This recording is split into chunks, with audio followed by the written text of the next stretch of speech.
In the name of Allah, the most beneficent, the most merciful. Assalamu alaikum. My name is Emilia. I'm from South Africa. I moved to the United States in 2007. I was always intrigued. I've been living here for 4 years, and there was something missing. I just didn't know what it was, and I just started going to the mosque. And I was there every Friday, but I still had questions. There wasn't anybody in the mosque to answer my questions, because obviously everybody comes to Jummah prayer, and after that, some people have to rush back to work. So I didn't really know who I can talk to. So I started doing some research, watching videos, and then I was looking for dawah centers close to my area, and I came across the WhyIslam Center. So I came in here and I had a nice long conversation with the sister, and then I took my shahada. And ever since then, WhyIslam has been really helpful. They offer Arabic classes online, so you don't have to come in every day. If you have a really busy schedule, you can just log in. And they also offer start beginners classes for new Muslims, which has been really helpful. And they have it's like a family, because when I found out that my father had passed away, I actually called this place first, and I came here and I spoke with the lady upstairs. So they've been really helpful. I feel like a new person. It's definitely, my life has changed a lot, which has been good. I obviously pray, and that's been very, very helpful.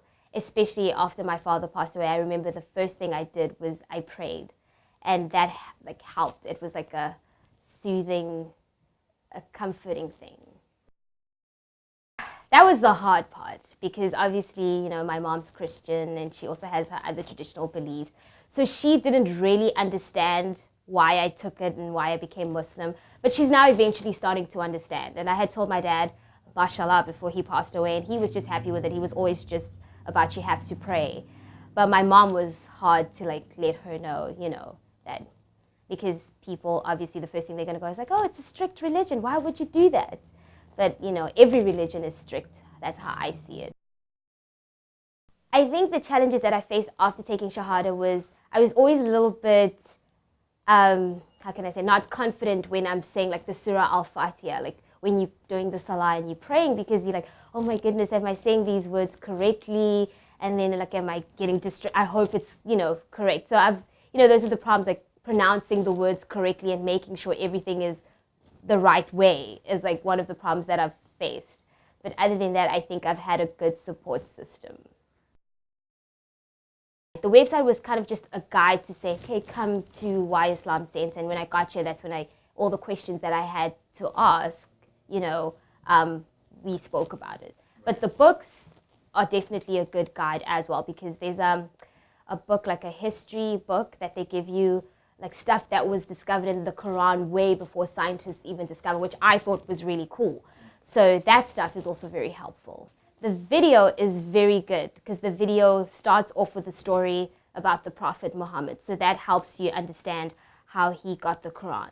And then the video shows you a step-by-step way of how you should do the Salah, how to do wudu, which is helpful, because I think visual helps you instead of just reading it. It helps you to keep up to date with how you should do Salah and how you should do wudu if ever you get lost. And then they also give you flashcards. So when you're praying, you can put the flashcard on the floor, and if you don't understand it, you can read until you finally get to memorize the Surah Al-Fatiha. But until then, you have pictures right next to the flashcards to show you what you should do. So the visual helps a lot. I would, if you're looking for information and not sure yet, I would say still look. But also it's for me personally, how I felt is if you're sure about something and that's the path you want to follow, I think you should take your Shahada and then follow the steps of being with people that are going to help you and guide you through it and stuff. Because if you are not, if you constantly just looking, you'll never fully understand. That's how I feel about it. That's I've always, because I come from a country, South Africa, where we've had Muslims, and you catch a train or a taxi with someone that's wearing a hijab, and it's not a problem. But here in the United States, people stare. Even when I come back from Jummah, people look at me and you're I'm not oppressed. I'm not oppressed. I'm wearing this because I want to wear it. After taking my Shahada, though, then I noticed that, oh my goodness, a lot more things are happening that is not, that is not right, that I feel is not right. I think everybody has the right to practice their religion. But I mean, in America, I feel for some reason they don't give us Muslims enough freedom to practice our religion. It's like you always have, you like just constantly, oh my God, am I going to get stopped at the airport? Am I going to get stopped at this place? So it just makes you feel a little bit like worried. And after I took my Shahada, I read this article actually where they were, I guess, what happened in Newark with the Muslims in Newark. And I was like, that is not fair. Like these, you have students that just want to be together and discuss, Islam. And then all of a sudden you can't really do that because you don't know if you're being watched or, so it's very interesting, the dynamics.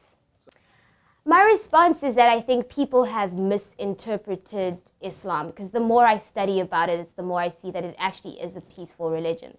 But people have misinterpreted what it really is about. People just are assuming without really knowing about the actual religion.